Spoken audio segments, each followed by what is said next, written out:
everybody, this is going to be a serious video. I'm going to teach you guys how to fill out a work permit. So this is for minors under the age of 18, usually 14 to 18, so I'm going to teach you guys how to fill it out. Up on the top section, you have the student/applicant information. So you're going to have all of that signed, and you're going to need a parent approval. I hereby certify that to the best of my knowledge and belief that above statements are true and that the minor name above will work with my approval. Signature of parent or guardian, and then date signed. So you're going to need your guardian to sign off on it. If that's a problem, there is other options. Emancipation. You can also contact your counselor or call crisis lines to see if a higher authority can go and talk to your guardian. But until then, you can do that. There is under the table jobs, which is not really legal, but if you're doing things here and there, like mowing a lawn and stuff like this, a work permit might not be necessary. Anyways, back to the work permit. This is something you get from employer. For instance, I'm going to be working at Frickers. If you guys were working at like a McDonald's, Burger King, Chick-fil-A, Kohl's, anything, Walmart, Myers, you're going to need a work permit. The next part after you fill out your information is going to be the pledge of your employer.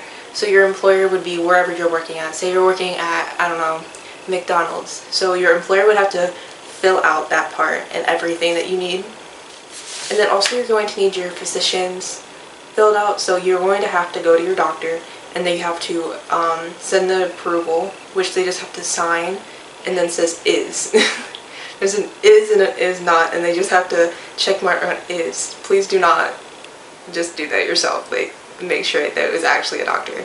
And then either you or the physician can fill out all the information, meaning like date of birth, height, weight, hair color, color of eyes, school district, building, parent or guardian telephone like number. You guys can fill that out. Your physician only needs to do the approval part.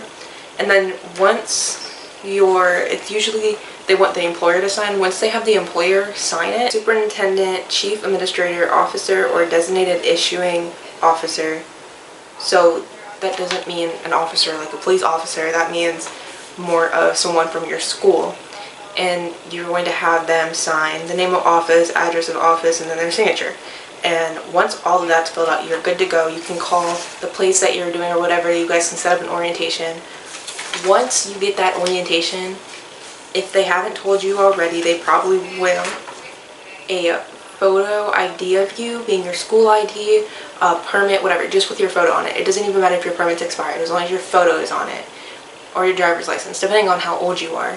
And then you're going to need some documentation that you are you, being your social security card or your birth certificate. If you can't find, I recommend going and finding those, even if they haven't told you that yet and you're under the age of 18. I recommend going and finding those and just probably bringing with you just in case, so you don't have to make another trip up there, even if they didn't tell you. This is just some things to be warned about. That's all I have. Just know work permits do take processing and time. I would say the hardest part about a work permit is probably the physicians, depending on getting there and stuff like that. Setting up an appointment, because I know some people just have 6-month ones or whatever it is. So definitely, if you have an appointment coming up, I recommend probably going to get a job or like a work permit and just filling it out. That is all I have for this video. I know it's hard, and I'm definitely going to make videos on your W-4s and I-9s, because that would be part of the next process and filling out the paperwork that's necessary. I'm going to be getting mine soon, so I'll show you guys what that's like. If you have any questions, you can DM me on Instagram, right here. And if not, you can also leave it down in the comments. I also respond to pretty much all my comments. I think so. I try to. But if you have a question, I definitely will respond. Anyways, you guys have a great day. Stay strong and don't give up.